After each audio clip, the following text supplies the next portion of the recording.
Thanks everyone for sticking around for this. Smells like in and out here.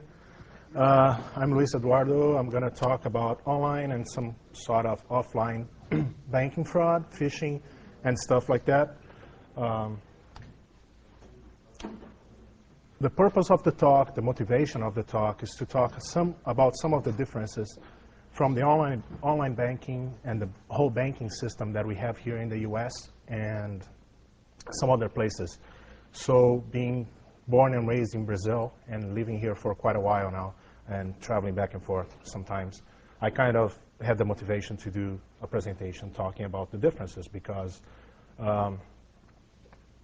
in places where the law really works or the system is different, it's simpler for the user to make use of the bank or the ATM and stuff like that.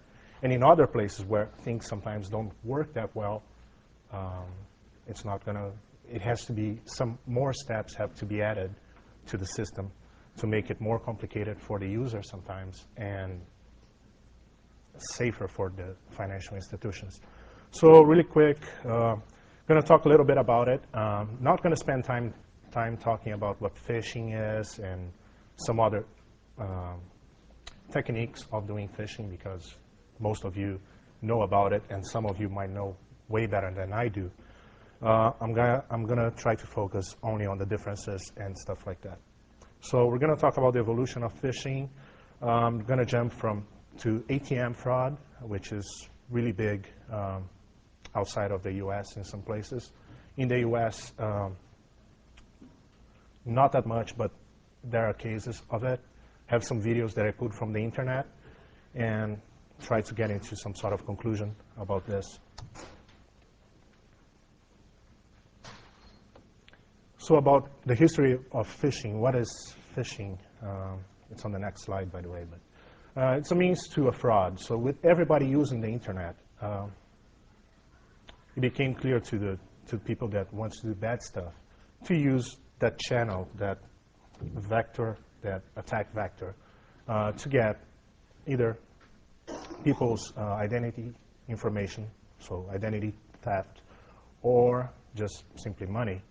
And part of it is the whole marketing saying, no, use the internet is easy, buy stuff from the internet. Some of us are even maybe the cause of this. You go to your family, one way or another, you say, well, use the internet to do this, and then they don't have that much knowledge on how to do that, right? So the phishers, people who prepare the phishing, the phishers, they thought that it was a good idea to use this type of let's call it exploitation. And the intro that I put here, or not the intro, but the title that I put, online and offline. By offline, I mean that, well, it's not really online banking, it's not internet banking, but it's all of it is, of course, tied up to the same system. So being on the same system, somehow you're going to get screwed one way or another, right, if you fall for one of these.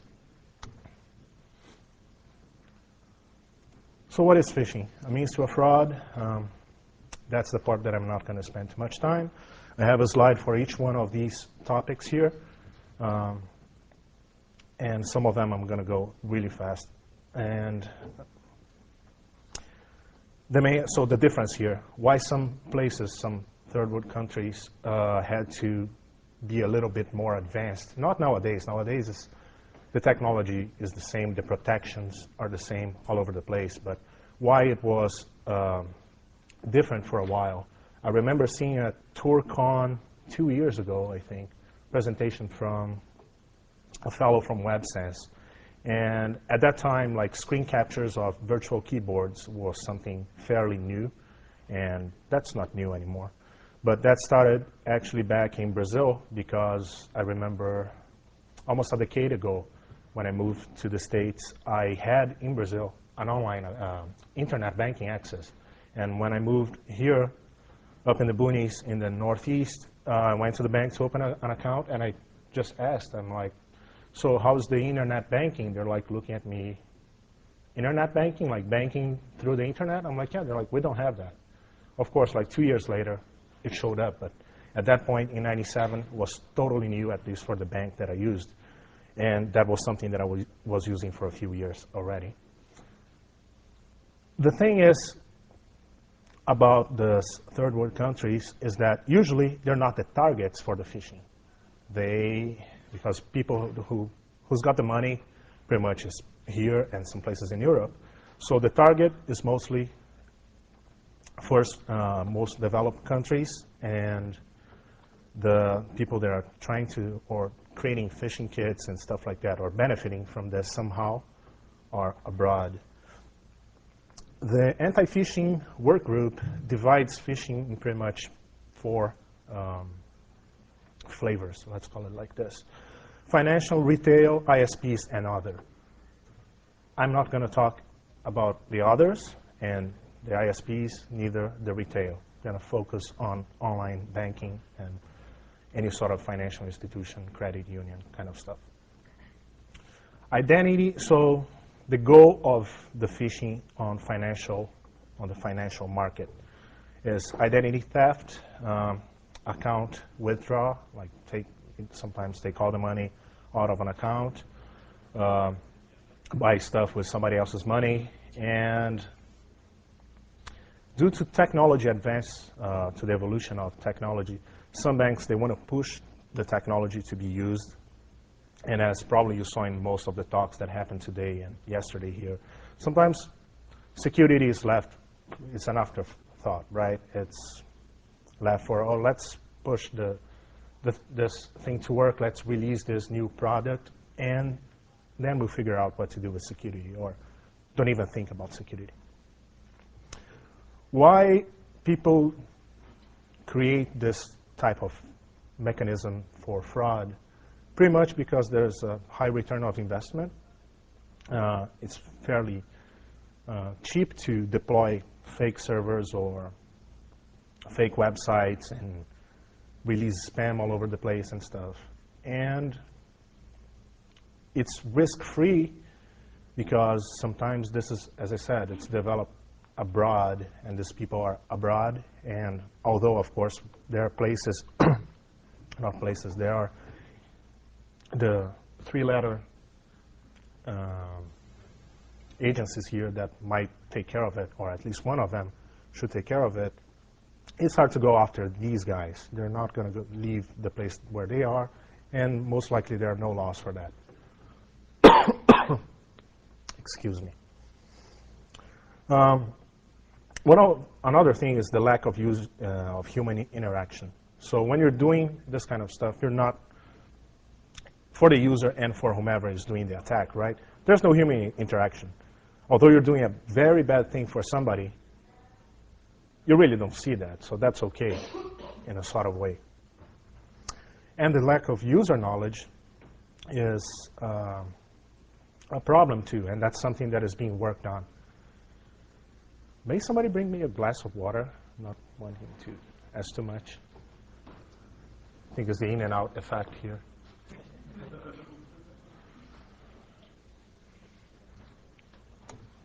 Going on and coughing.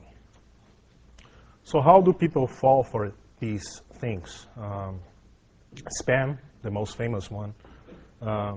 Everybody knows this. Out of 1 million spam messages sent, at least 0.01% is going to fall for it. And that's a lot, still a lot. And people, they get educated. They use antiviruses, anti-spam, and stuff like that. But the spams get also smarter, and people that create that. Thanks, Drew. Sure.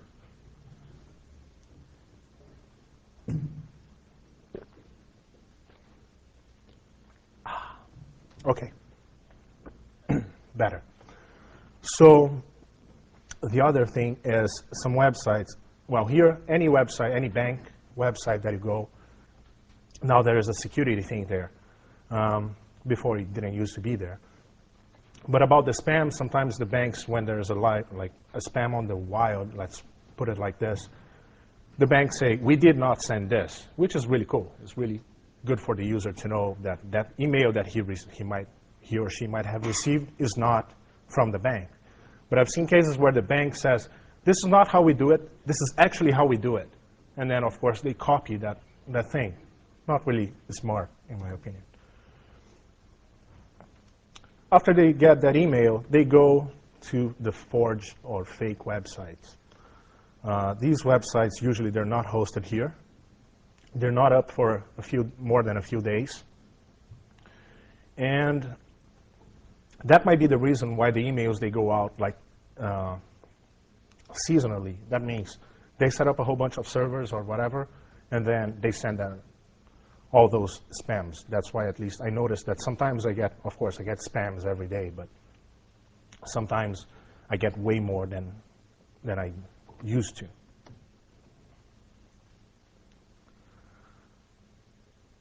How do people get to these fake websites? Number one, the email, they spam. They just go there and click. I don't have screenshots here. I don't think I need for this type of crowd. The email might be directing to a fake website. Well, here people use a lot of MySpace. Abroad, people use a lot of Orkut, Google. And I've seen there you have links to malware and stuff like that. Click here to see whomever's, your friend's picture, whatever. You download, that's going to be a malware, and the user is not going to know. Or simply by instant messaging. And of course, after the download, either it changes locally on the host entry, the DNS saying bank.com is going to be the bad site's IP address, so it's going to direct it there. Or there was that case not too long ago where there was a malware that was changing the DNS entries on the gateway. So there was a vendor that was, I think, mostly affected by it. And what the Trojan did, it didn't change anything on the user machine, but look for the default gateway, try to log in with the default password, which most of the people don't change, especially in the Soho market.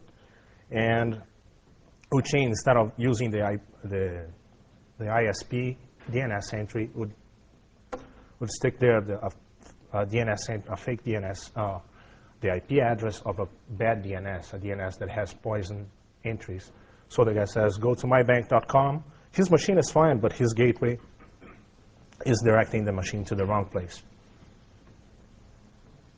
So that wouldn't help too much to have some sort of anti-malware or anti-spyware on the machine. And of course, they have keyloggers and screenshot loggers, click loggers, and stuff like that.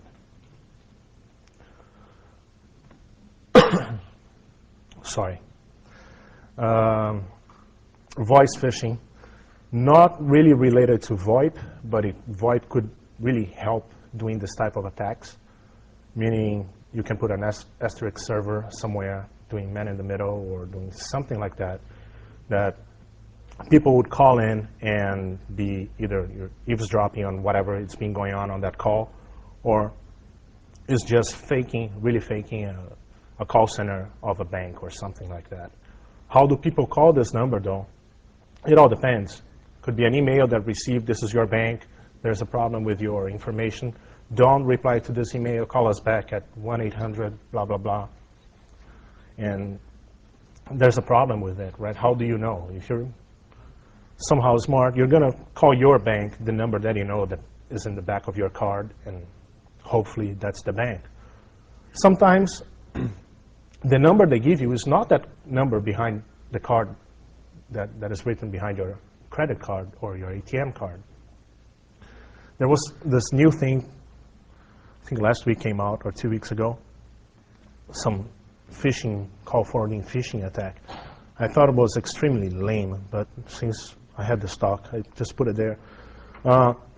Pretty much you're call forwarding your phone to somebody else's. And this is like the *72, and you can go online and look for it to know specifics.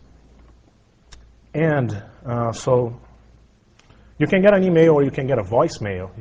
You get home and there's a voicemail in your machine saying call back this number. How do you know that number, that message is real or not? So I don't have audio here, but I'll try to make this work.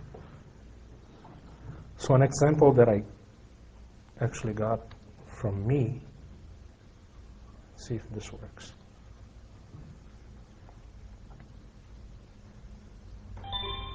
This is the fraud. Can you guys hear anything? Department for City American Advantage Gold World MasterCard. Calling for Luiz, Eduardo. For your protection, it is very important that we speak with you. Please contact us at 1-877-215-2648 by November 19th, 2006, and enter access number 569 when prompted.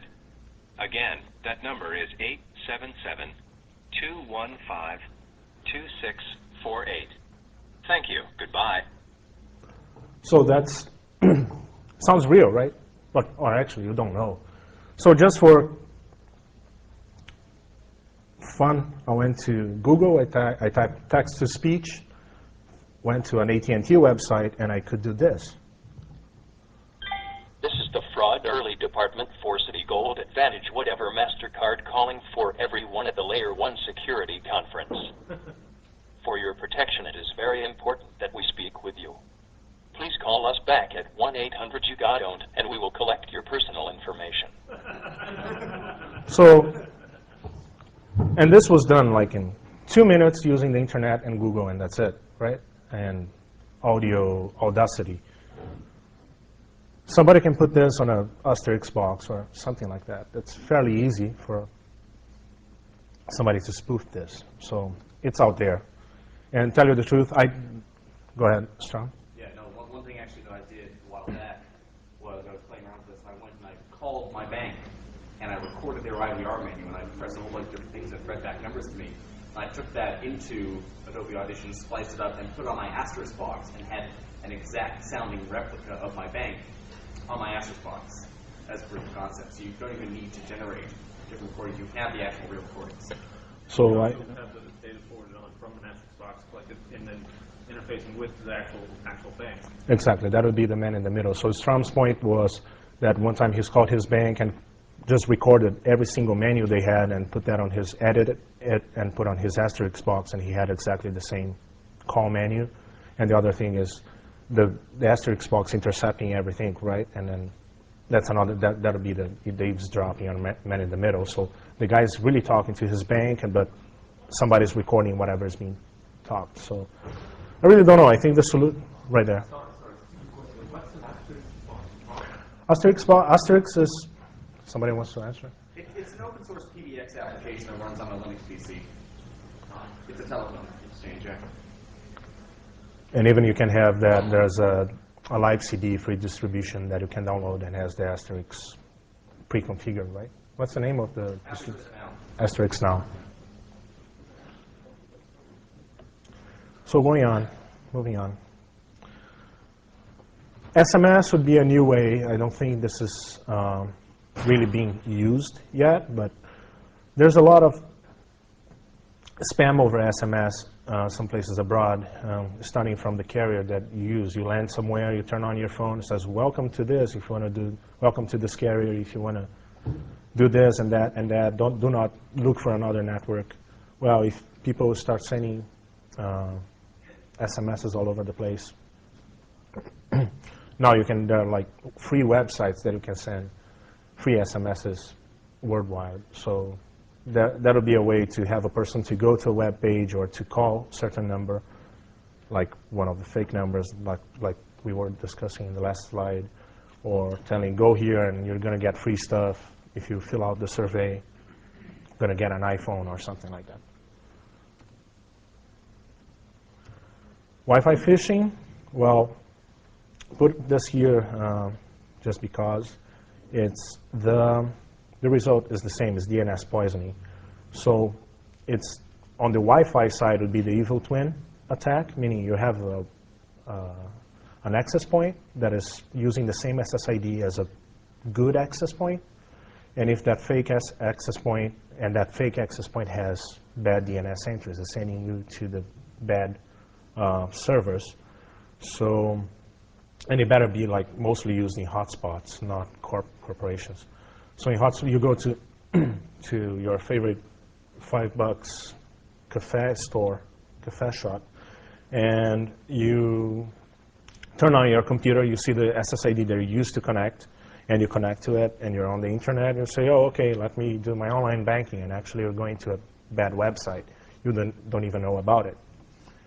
Or simply a man-in-the-middle attack, even though like most of the connections to banks now use SSL, but we're going to talk about SSL in a little bit.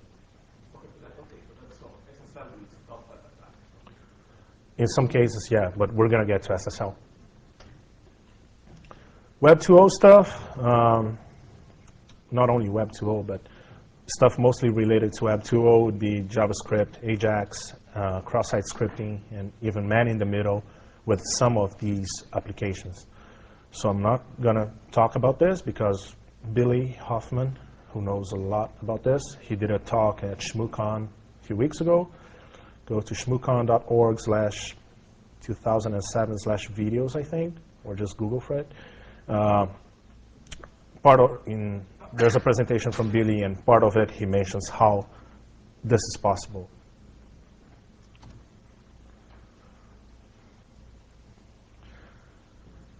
A point that I found here is what it says there in Portuguese is a lab that used to make CDs and DVDs is found in a city in Brazil. That means they found a place that would like make CDs and DVDs with personal information, what would be in the US, name, address, social security numbers, and stuff. So why, some places you don't have to try to do the technology stuff to buy a phishing kit or something like that to steal people's thing. You just go downtown somewhere and walk down the street, and for $50 US, you can get a CD with all this information.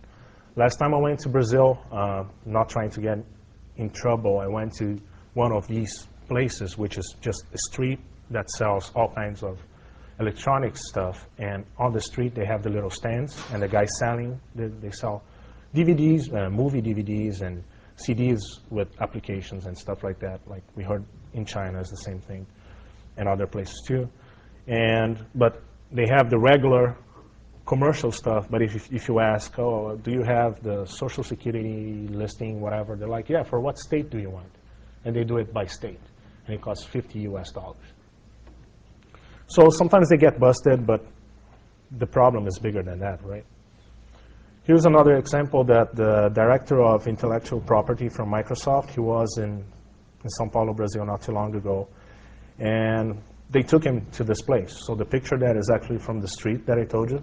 So the stands are exactly like that. They're like this booth here, and you have all kinds of software. So for $5 US, you get a copy of Windows Vista and whatever. And then if you ask for the good stuff, they reach underneath or whatever bag they have, and again, they say, oh, what do you want? And you can get that. It's really bad. So comparing this to what we live here, hopefully we're not going to see this around here. But the thing is, now I think it became a trend to have every other week or so for the past year, you hear, oh, some company's computer with thousands of people's information got stolen. And what happens to this, right? Sometimes nothing, sometimes I bet you yes. How to resolve the problem? Well, in the past decade, there were like several solutions for the problem, and of course technology evolves and the attacks also evolve. It comes down at the end to who's responsible for the damage, right? That's an interesting point, and I'm going to get into the ATM machines in a little bit. But here, with a hidden fee or not, your money is secure. So if you fall, like if you get your credit card statement or something and you call your bank and say, I didn't buy this, of course you're not going to get the money right away, but eventually you will. And it's not going to take you, it's not too much of a hassle. It seems to be easy, but actually somehow you're paying for it. But it's okay. In other places, it's not exactly how it works. They put like stupid laws sometimes to protect the stronger side, saying, well, internet banking actually is just something that we did to facilitate your life. It's not our responsibility at all. So there are cases and cases, and at the ATM part, I'm going to talk about that. So the solutions, to wrap up the online banking kind of thing. Solutions is use of SSL, as it was mentioned. SSL is going to create a secure tunnel between the end user and the server. Problem with that, the connection is secure. There's no doubt about that, let's put it like this.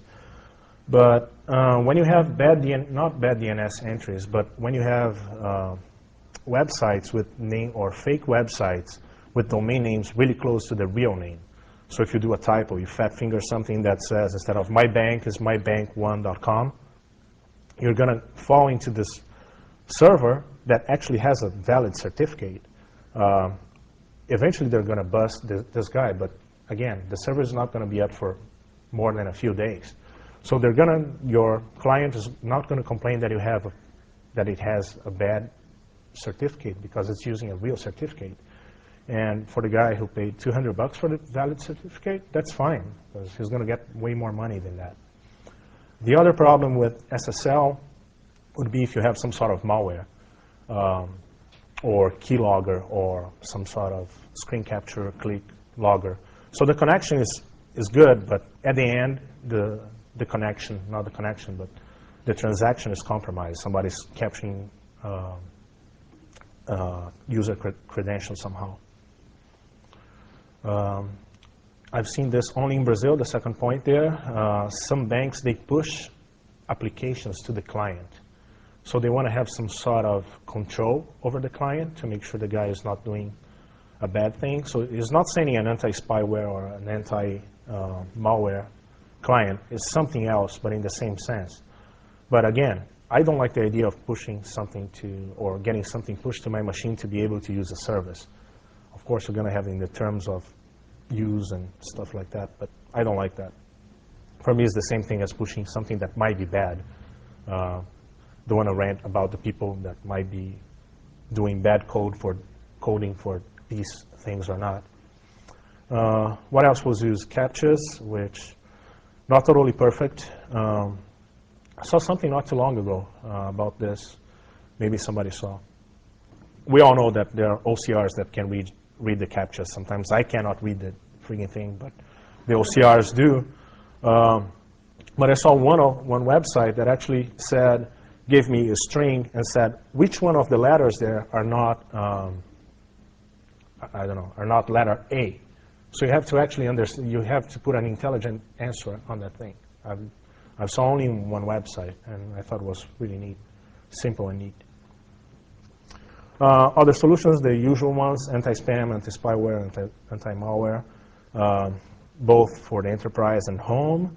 On enterprises, you can have this sort of stuff like inline on the network, not only or not on the desktops themselves. There are some smaller appliances for home. So you see that some antivirus vendors, they have now small boxes. There are your gateway, your access point, and also run some sort of anti-virus or malware and stuff like that. Didn't try one, and I don't know if I want to. And also as part of the solution, but now on the bank's end, of course, the really large corporate financial institutions, they have their incident response team and stuff like that. But during my research, I saw that some banks actually outsource their phishing incident response handling to some company that only does that, or does that and pen testing and stuff like that. But the idea is to take down the offending site. So I thought there are people making money with it, which is kind of cool on the defensive side. Yep. One thing I've been fairly impressed with is a bank that I'm going to not name. They're doing things like you initially set up response questions where it'll challenge you with the question that supposedly only you'll know. Then it'll provide you with the place to enter your password, and they're doing like random images that you choose, which is, a good idea, except you can just tick remember this and it'll never ask you again. So thanks. The comment was there are some banks, or at least one bank, that is doing something that is like it has challenge questions that you create the questions or you upload images and stuff like that. And the idea is really good, but in a few slides I'm going to get to the problem of this, or I'll send you to a website that has a really good white paper on how this is not effective and how SiteKey doesn't really protect that. So SSL, I talked about that. There's always the human factor too. So the SSL connection is good, but you don't know what's behind the client's computer or in the client's computer. Virtual keyboards could be keylogger, could be click screen, shot loggers. SiteKey was what we just talked about, is the thing about upload here the picture of your dog. And here it works, but here it explains how to do a man in the middle with that. So it is cool, but so another thing talking about SSL and this SiteKey thing, I didn't have time to actually get to the bottom of this. That's why I didn't put on any slide. But apparently there are like issues when you have some sort of SSL proxy in the network. So because somehow that has to fake to kind of do a man in the middle too. So you never know. Maybe the whole solution works, but the network admin or the security person responsible for that appliance didn't do a good job, and if that thing gets compromised, somebody else could be doing bad stuff with that. There's the security card. I don't have really good pictures about this, but think of what is that? Is it challenge response card or a poor man's one-time password token? So my mom has one of these because the bank that she uses in Brazil has that. Once a month, or I think it depends, of course, on the usage too. It's a one-time card password, but it has like 40 passwords. So she gets that on the mail, and when she does internet banking, well, she doesn't, but when a user does, besides the PIN number that you know, once you want to do a transaction, it's going to ask you, okay, now that you want to do this transfer or this payment, whatever, type password number 29 in your card. So you go, oh, number 29 is this one, 1, 2, 3, 4. Then you type 1, 2, 3, 4. We're going to revisit this. This is also used for ATM transactions, which make a really pain in the butt. Some places use real tokens. They're expensive. At least in Brazil, they're given for free for the high-profile customers. So it's the guy that actually doesn't even look at his account. Somebody else, his secretary or something, does. And to be able to use this account, you have to use a real token. And some other, or if the client is willing to pay for it. So if you want to do banking and don't want to use the poor man's version, you pay, I don't remember now how much it is, some falling out of the financial institution thing here in the US. I think AOL started using that several years ago. I don't know if they still do offer this as a service, and PayPal announced that not too long ago for $5 a month, I think. So that's pretty much it for online banking. I'm going to kind of go back when it matters, but talk a little bit about ATM fraud. What is ATM fraud? Is, again, take money from somebody else's account or just from the bank. So what type of problems do you have? Let me just see if I have this. No, I don't. So what problems do we have? Credit card stealing and the PIN. The PIN is something that the person knows, so it's virtually impossible to steal. No, somebody can put a sticker on the card and have it written down on the wallet or something. Not totally impossible. Card cloning. It's mag stripes and stuff like that. Easy to clone. You still have to know the PIN. Kind of the same problem. Fake ATM machines. I think that was a common thing at DEF CON a few years ago. And it happened it was normal in some other places too. Fake ATM machine covers. So I know lots of people who work like in the security departments of banks in Brazil, not dealing with ATMs themselves, but they all tell me the same thing. Before you use any ATM, and now I do to any ATM that I use anywhere. You just shake the thing to make sure the thing doesn't come out in your, in your hand before you use it, because we're going to see some stuff in a few slides that they put fake covers on the ATMs. Yep. Sorry, just one thing to note. It wasn't fake ATMs. The company that was providing the ATMs decided to customize them for DEFCON. So they went onto the site and grabbed a whole bunch of logos off the logo contest page and branded the ATMs up, not realizing that it would freak the shit out of everyone. So Zach's comment was that, what, DEFCON 9 or DEFCON 8, something like that. Actually wasn't a fake ATM. The company who had the ATM there, they decided to be nice to the conference, so they went to the website, to the contest, to the logo contest page, and they downloaded all the images there and put on the ATM. So that freaked everybody out. Hacking the ATM itself, there are several ways to do it. One, I have a video, and it happened here in the US. Of course, there's like insider information involved with this. The other one I heard in Brazil is, this is neat in the sense that it doesn't take money out of anybody's account, but from the bank itself. Because somebody walks to the ATM machine, he knows exactly a location where there is a debugger port kind of thing on the thing, punches a hole there, connects a serial cable, sends a whole bunch of commands through some sort of cheap laptop, just serial interface, the thing starts spilling money. So that's another way to do it. There was somebody here, I think in the last year, that did a thing on the little ATMs that you see in the stores, you know, not the bank's ATMs, but the little portable ones. Mm-hmm. And they had the default password, so to speak, left on. So the guy would go in and he would change the setting on what the bills were in the drawer.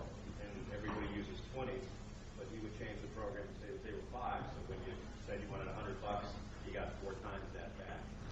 Yeah, so the comment was that not on the big financial ATM machines, but those that you see on gas stations and stuff.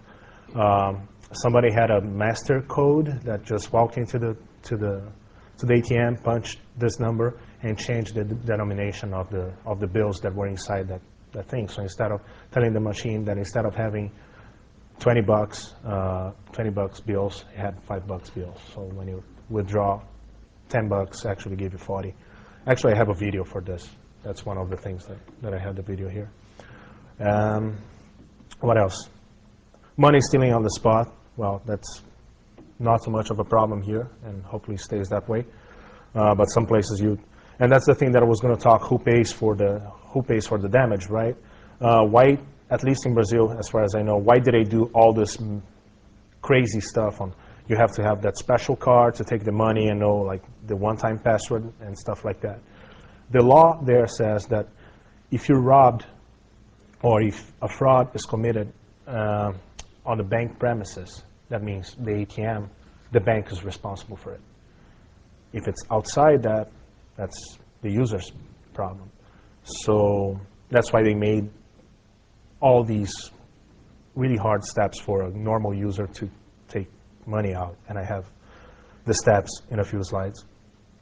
And people hijacking. That's something really sad that happens not only in Brazil, but in Mexico and other places too, that it's called flash hijacking. You're walking on the street, they're like, oh, come here, and they put you in a car and they make you take as much money as you can from all your credit cards and ATM cards and stuff like that.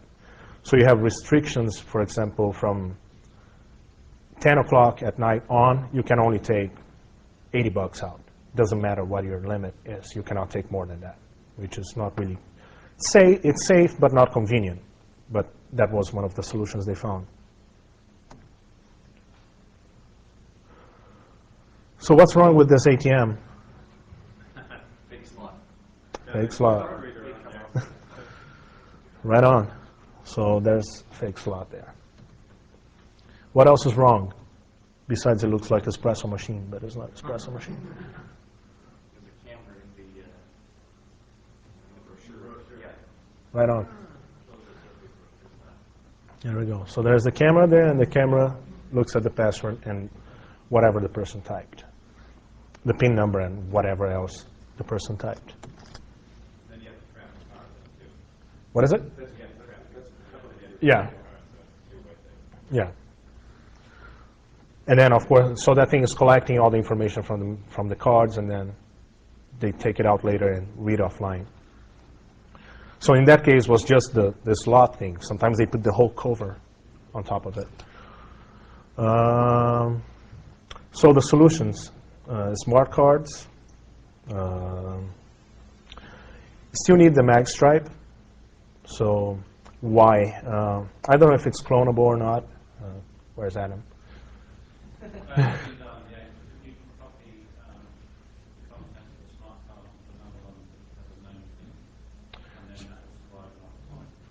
So apparently, yeah, you can clone it. You can get the information from one and put on another one that doesn't have anything. Compatibility issues. I thought this wouldn't happen, but within the same credit card authorization network, I tried to use my credit card that had a smart chip on it outside the US, and the guy was freaked out because he put it in the machine and it didn't work. I'm like, well, it's because it's a card from the US. It's like, yeah, it should work. I'm like, yeah, no crap, it should work, but it doesn't. Just, it's like, no, this is a fake card. I'm like, no, it's not a fake card. Give me my card back. And he swiped and it worked. So inside the same network, apparently there are compatibility issues. But you never know. Just, I put it there because it happened to me. Integration with cell phones. Some banks are using, not only for ATM, but also for online banking, it's using SMS as the one-time password mechanism. So once you register with your bank, now they have your cell phone, they ask you to confirm your cell phone number. So when you go to the ATM or do some online transaction, it's going to say, we're going to send you this one-time password to your cell phone. And for me, this opens a whole can of worms. Other big problems might happen, right? Cell phone banking itself, it's happening in some places already. On the internet, I found some places in Europe, South Africa, New Zealand, Brazil is going to start with it. Just one bank is doing it. And Japan apparently is doing that for a while. Also found on the internet that Singular, the new AT&T, is going to offer that in the US shortly. And if you saw Rodney's talk, he mentioned something about this, about the phones having lots of stuff in the phone, in the cell phone itself, the whole convergency thing, that you have phones doing lots of stuff, from multimedia to anything, which allows the user to begin to be able to install all kinds of crap on the phone, including maybe bad stuff. And so that would be a new attack vector. Another solution, and that's one of the things that I'm going to show the steps to take cash out of ATM machines in some other places other than here. It's not that simple sometimes. And I mentioned this already, restrictions by amounts depending on the time of the day. And Zach is going to love this, if I can take it. So this is not too old, well, it's last year's, but it's not implemented yet. They're going to be using the biometric reading on the ATM machines, which is, I think, is going to be more beneficial for the people to steal the ATM machines for the price of this. But so biometrics to take out money. So this sounds really cool. Apparently it's being used in Japan already, and it works. The only thing reading this that I thought was kind of funny, was the thing, once to get there, is to protect the privacy and personal information of the user, the registered biometric information itself can be stored in the bank cards. Why? So you're defeating the whole purpose of it, right? Here's my big information. Yeah. One thing that I've seen also, well, this I've seen all over the place. Websites now, most of the websites have the security thing. Somewhere on the front page of the bank's website, you see something about security. Some are bigger than others. Some have really sometimes videos of how to be secure. and that's cool. But outside of the US, I saw some, which I think is really cool stuff for the awareness kind of thing. You see ads on mainstream magazines, on TV, even on billboards saying, don't fall for phishing, or this is how you should use your internet banking and stuff like that. So I think it's a really good idea. But again, they're doing this there because it depends who pays for the damage, right? So taking money in the US, everybody knows that. Insert the card, punch the PIN number, select withdraw, take the cash, and go home. In Brazil, one of the ways is you insert the card, punch the PIN number that you know, select the operation, withdraw, then it's going to say, from your other password card, I want to see, please type the password number 39. So you go to your card and you look at it, 1, 2, 3, 4, then it asks you to insert the ATM card again, which I don't know why, there must be a reason, and then you can take the cash. And sometimes, depending where you are, you have to run. Another thing that I saw is insert the card, punch the PIN number, and then it's going to ask you something else that you know, either your month of birth, your date of birth, or the year, or something else. Again, for us, it's okay. I feel bad for my mom to have to go to the ATM sometimes. This is a sad story because sometimes I'm a dumbass. I went one time for work to Caracas, and I didn't have any cash on me. But I said, well, any airport has an ATM machine, right? Correct. Walk to the ATM machine, put the card, punch the PIN number, and then it says, please type your ID, the first 3 digits of your ID. I'm like, what ID? My driver's license, my passport, my what? I know my bank didn't have this information. I used to live in another state when I opened my account, right? End of story is that I had to find another ATM. There was nobody, even the bank couldn't tell me what I had to do. Finally, I found one that asked for the first 3 digits, and I typed 000, and it worked. So that means in our ATM cards here, that field is probably blank, but at the end, it's not. I tried 000 on the ones that were asking the last 3 numbers. We have other junk there. I have some videos to show. How are we doing in time, right? Okay. Okay, it's plenty. Some are not really related to ATMs, but let's... did the wrong thing.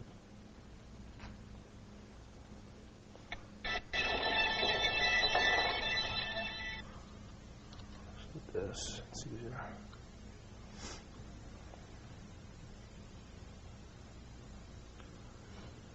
Is it gonna work? Organised crime gangs are operating cash machine fraud all Bear over with the me UK. for a second. In 2004... Yeah. Let's use the other one.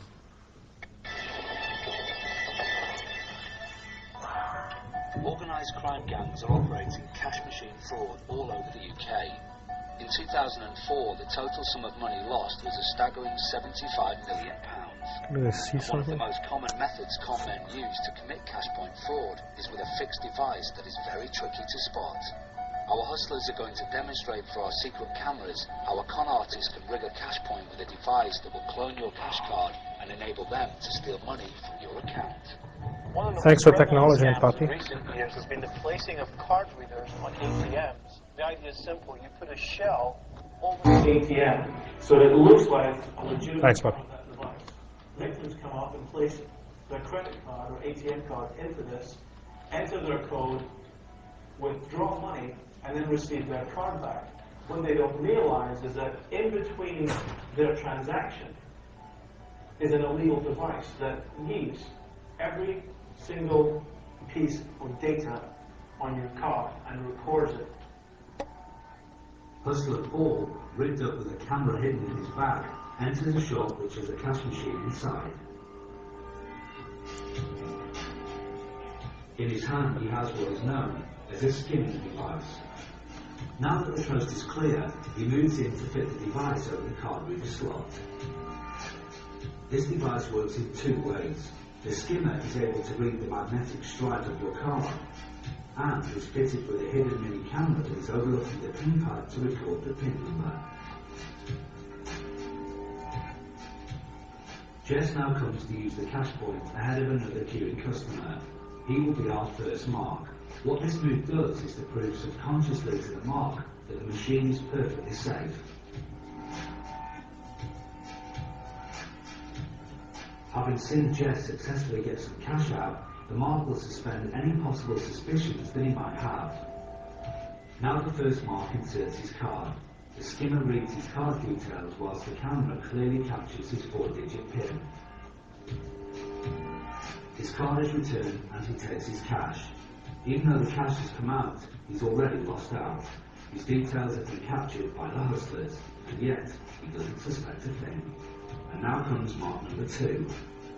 Again, the machine reads the magnetic stripe on his card, and the camera records his PIN. Once our second mark has collected his cash and left the shop, Paul will move in to collect the skimmer.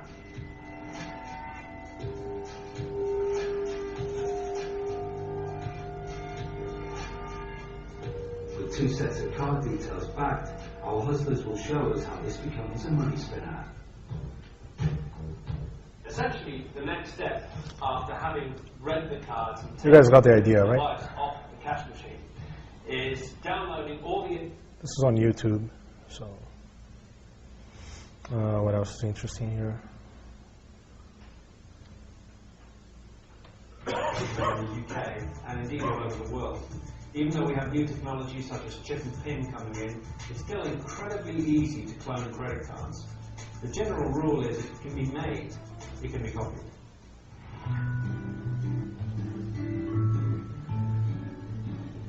Jess has got a part-time job waitressing in this cafe, but a cup of coffee here is going to cost rather a lot more than you might think, because this waitress is card cloning.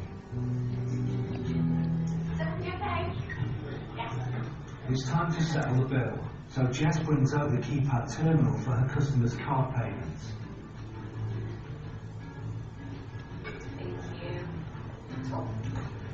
That was clumsy, or was it?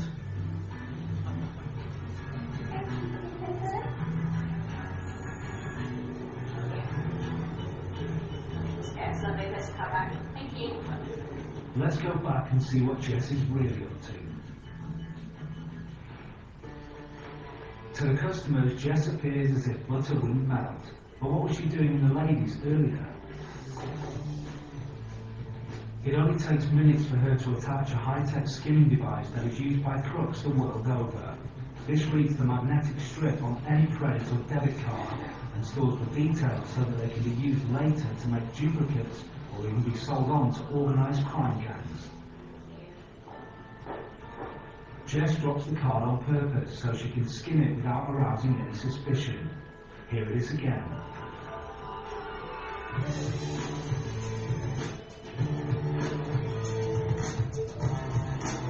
Got the idea, right? From a different angle. Adam, is this the TV show that you mentioned to me, by the way? I made that. You made that, okay. I didn't know that you made that, but I figured that was the show that you helped. 现在自动提款机越来越普及了，它在方便大家的同时，也成为一些不法之徒频频下手的目标。 I don't remember what this is. It's a language menu. No, it's not gonna help.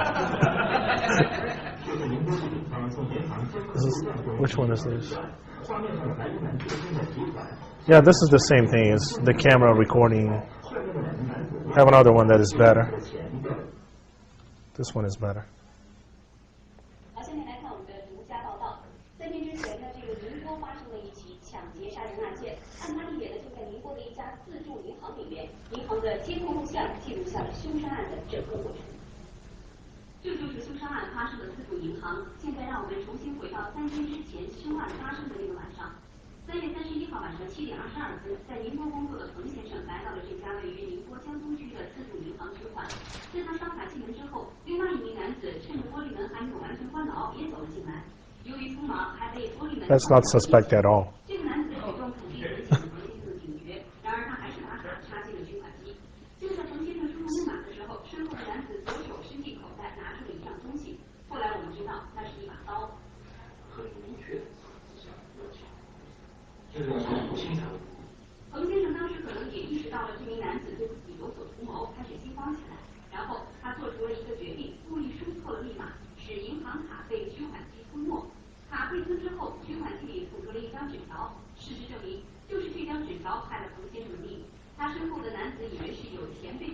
马上采取行动。卢先生试图反抗，对方开始持刀行凶。It's no technology, right? Yeah, that's the no tech hack, right? And finally, the one that it's interesting. Oh, this. No, not that one. I swear this is the last one. Not that one. It may be the perfect crime committed in full public view. The crime scene was sitting for more than a week before anybody knew anything was wrong. This is the first time I've ever heard anybody doing anything like this. This is the suspect caught on surveillance camera in that white t-shirt walking from his tan car parked at the pumps. He enters this Crown gas station on Lynnhaven Parkway on August 19th. Inside, another camera catches him making his move. Yeah, he's walking towards the ATM. He walks to this mini bank ATM in the corner of the store. On the same keypad every customer uses, he punches in the secret passcode to override the machine. He has to have intimate knowledge of how this works. In a crowded store, but with no one the wiser, he uses that secret code to trick the ATM into handing him over free money. The instrument is thinking that it's putting out a $5 bill when in actuality it's giving him a $20 bill. Using the keypad, he was able to pull this machine full of $20 bills into thinking it was full of $5 bills. So if you went to withdraw $10, you really ended up with $40. But this gentleman was going toward the big money. For every $250 he asked for the ATM, he was really walking away with $1,000. To stay one more step ahead of detectives, their suspect used an untraceable prepaid debit card. So well was this crime pulled off, it took another 9 days after the crime was committed for a good Samaritan who used the same machine to admit she had gotten more money. Doing it for everybody!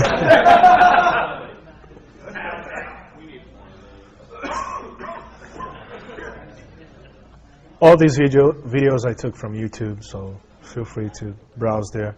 So, well, before the conclusion, so you can find also on the internet whatever the guy typed there. It's a combination of it's not a code, not only a number. There's a combination of keys that I have to press that puts the machine in programming mode. And one of the things that you can do in programming mode is change the denomination of the bills. I'm pretty sure there's like some sort of test that spills all the money out. I don't know if they didn't do that. So, conclusion, it's probably going to get worse. What I mean by worse is not that, well, we're screwed. We might, but not necessarily.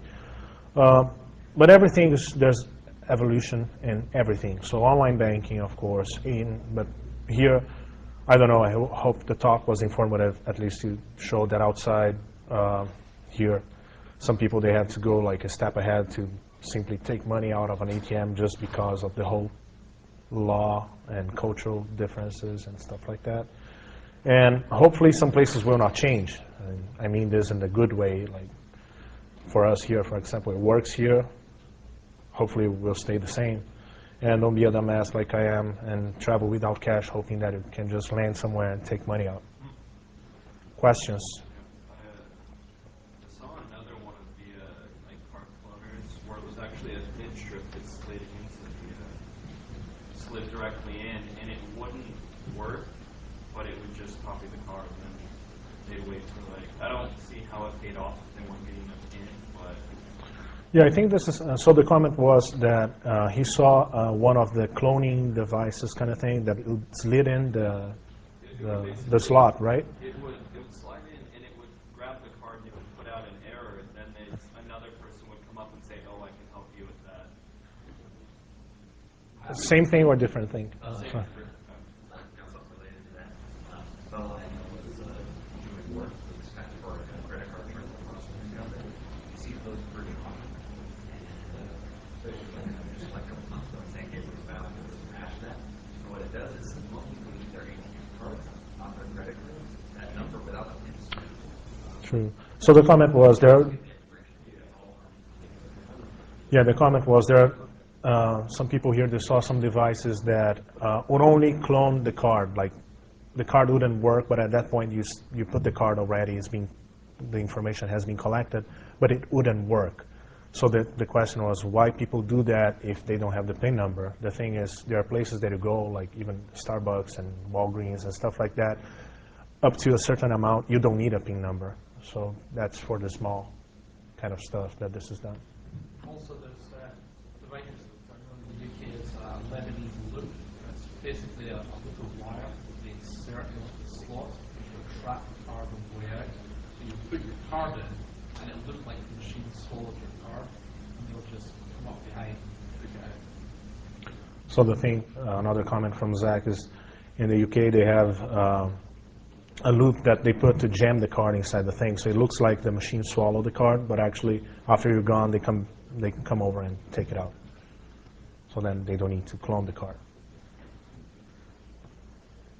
Anybody else? That's it then. Thank you.